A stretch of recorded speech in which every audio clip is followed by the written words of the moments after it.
पुराने ग्रंथों में वर्णित है, जब सत्य का दम्मा कमजोर पड़ता है, जब मनुष्य का मन बाहरी चमक में खो जाता है, जब रिश्ते टूटकर केवल लाभ का सौदा बन जाते हैं, तब समय की धारा एक नए युग का आरंभ करती है। कलयुग कहते हैं, कलयुग की शुरुआत उस क्षण हुई जब मनुष्य ने सत्य को कठिन और झूठ को आसान मानकर चुन लिया। धीरे धीरे लालच, क्रोध, ईर्ष्या और भ्रम मन के भीतर काले बादल बनकर छाने लगे। धरती पर धर्म चार पैरों से लंगड़ाकर अब केवल एक पैर पर खड़ा था।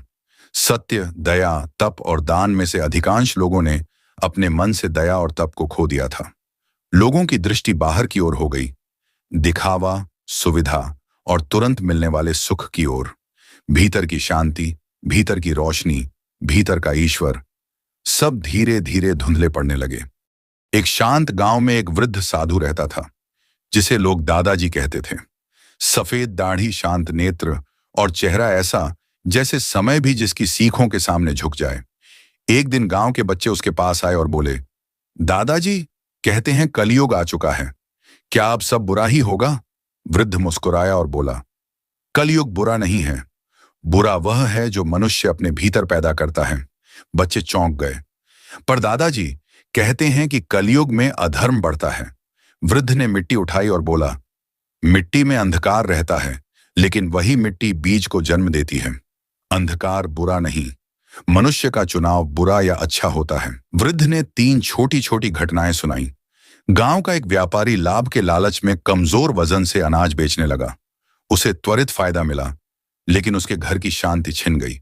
बीमारी, झगड़े और बेचैनी उसके दरवाजे से न निकली। दादाजी बोले, कलयुग की असली पहचान है, फायदा तो दिखता है, नुकसान नहीं दिखता। एक किसान ने गुस्से में आकर अपने ही भाई से संबंध तोड़ लिए। दोनों खेत अलग कर करवाए और दोनों खेत बंजर हो गए, क्योंकि पानी की नाली जो दोनों साझा करते थे, अब किसी ने नहीं संभाली। दादाजी बोले, क्रोध संबंध तोड़ता है और टूटा हुआ मन किसी खेत की तरह सूख जाता है। एक युवक सोशल दुनिया में खो गया। उसे ऐसा लगा कि दिखावा ही सफलता है, लाइक्स ही मान सम्मान है। वह अपनी वास्तविक जिंदगी से दूर होता गया और एक दिन उसे एहसास हुआ कि उसने दुनिया को दिखाने के चक्कर में खुद की दुनिया खो दी। दादाजी बोले, कलयुग की सबसे बड़ी बीमारी है भ्रम। बच्चे बोले, तो दादाजी, क्या इससे बचने का कोई उपाय है? वृद्ध के चेहरे पर अद्भुत चमक थी। वह बोला, कलयुग का सबसे बड़ा रहस्य यह है कि यह मनुष्यों को सबसे आसान रास्ता देता है, लेकिन उसी में छुपा होता है सबसे बड़ा पतन।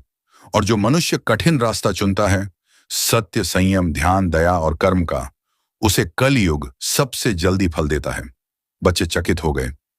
कलयुग अच्छा फल देता है? वृद्ध बोला, हाँ, सतयुग में फल देर से मिलता था, लेकिन कलयुग में मन का एक सच्चा प्रयास तुरंत असर दिखाता है।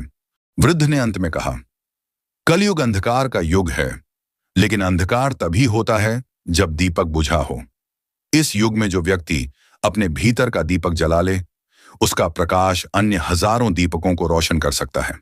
वह बच्चों की ओर देखकर बोला, याद रखना, कलयुग को मत कोसो, अपने मन को कोसो। मन बदलो, युग अपने आप बदल जाएगा। बच्चों ने पहली बार समझा, कलयुग डरने का समय नहीं, जागने का समय है।